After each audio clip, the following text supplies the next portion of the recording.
Buenas tardes, profesora Claudia. Bueno, y a mí en nuestro grupo nos ha tocado hablar sobre la auscultación dinámica mediante el conotipo PIC, el CTP. E integrantes tenemos a Castillo Gordillo, Jonathan Rodrigo, a Fernández Olaya, José Alfonso, a González Díaz César, y a mi persona Mendoza Quispe Carlos. Y a nuestro compañero Pumatanta Castillo Ricardo. Bueno, de la semana 2 del curso Mecánica de Suelos. Primeramente, hablemos de qué es auscultación, ¿no? Auscultación de un suelo, bueno, es un proceso en el cual se evalúa condiciones del suelo para tener conocimiento de que si es viable para poder hacer futuras construcciones.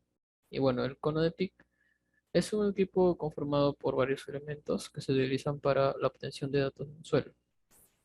Como objetivo, tenemos bueno, describir el procedimiento para la realización de la prueba de penetración dinámica con el cono tipo PIC, que con esta prueba vamos a determinar la resistencia del terreno a la penetración de un cono cuando es golpeado según el procedimiento.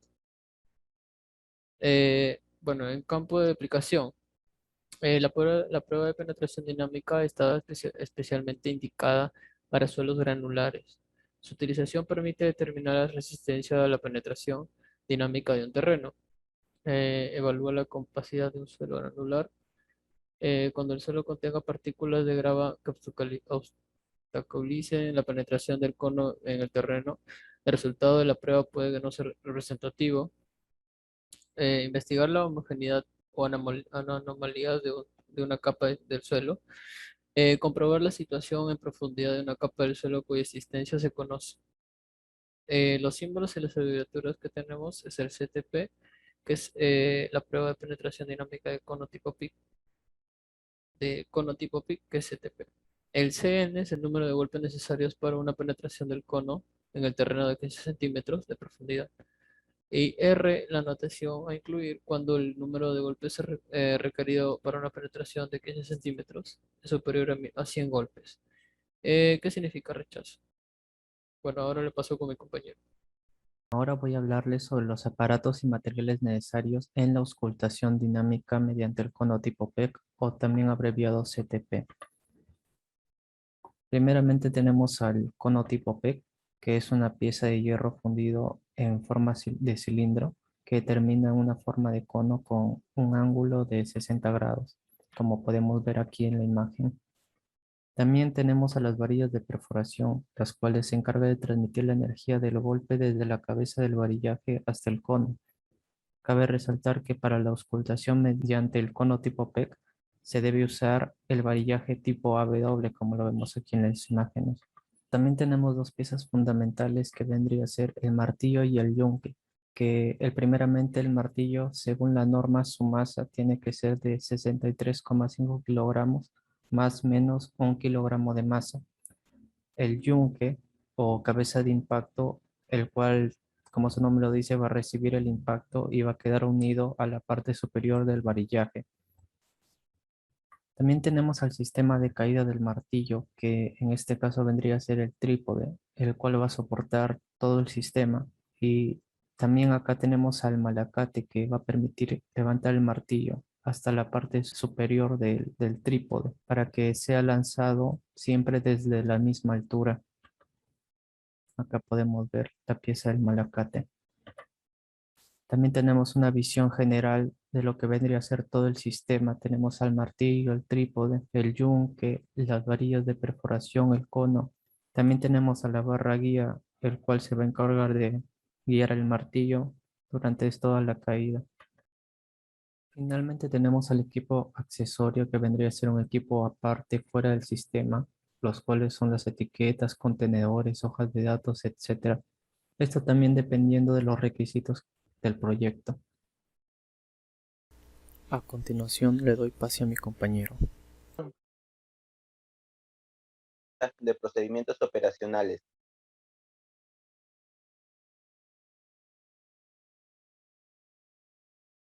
Como primer paso sería la selección del punto de ensayo. Tenemos que tener en cuenta que este se debe tener como distancia como mínimo 1,5 metros de cualquier otro punto ya que está ensayado, o una distancia mínima de diámetros, de 25 diámetros, si fuera el caso de existir sondeos previos para así no hacer perturbaciones en el punto de ensayo seleccionado.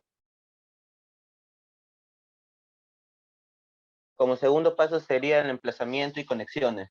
Se emplaza el dispositivo de golpeo de tal forma que el soporte guía y el eje de guiadera queden centrados y vertical a dicho punto.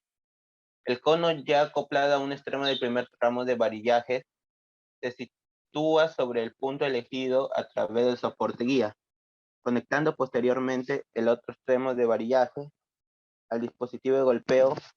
Una vez efectuada esta conexión, se comprueba que el varillaje y la guiadera quedan coaxiales y las desviaciones de verticalidad no supera el 2%. Como tercer paso sería golpeo y penetración. El golpeo se va a efectuar con una frecuencia entre 15 y 30 golpes por minuto, para así registrar el número de golpes necesarios para introducir en el terreno. La suma del número de golpes en dos intervalos consecutivos se anota como C sub n, teniendo en cuenta que se debe anotar las interacciones mayores de 15 minutos durante el proceso de penetración.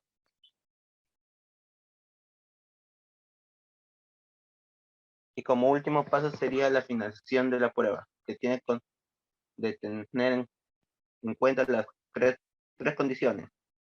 Se alcanza la profundidad que previamente se estableció, se superan los 100 golpes para la penetración de 15 centímetros, teniendo en cuenta que sea mayor que 100, y cuando tres valores consecutivos de C sub n sean iguales o superior a 75 golpes. Bueno, eso sería todo por mi parte.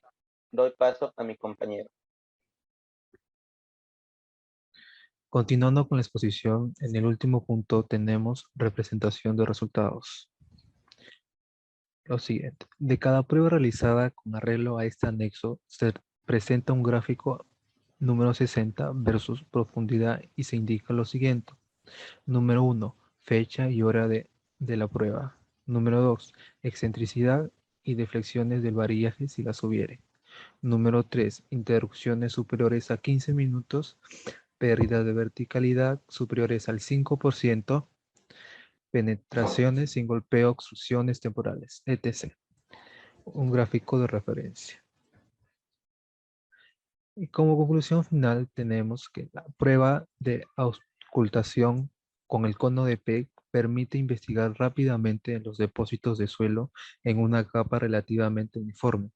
Además también puede registrar de forma continua pero ciega la resistencia a la penetración, porque es posible conocer el tipo de suelo. Requiere técnicas de levantamiento adicionales para verificar como pozos, zanjas, incluido el muestreo.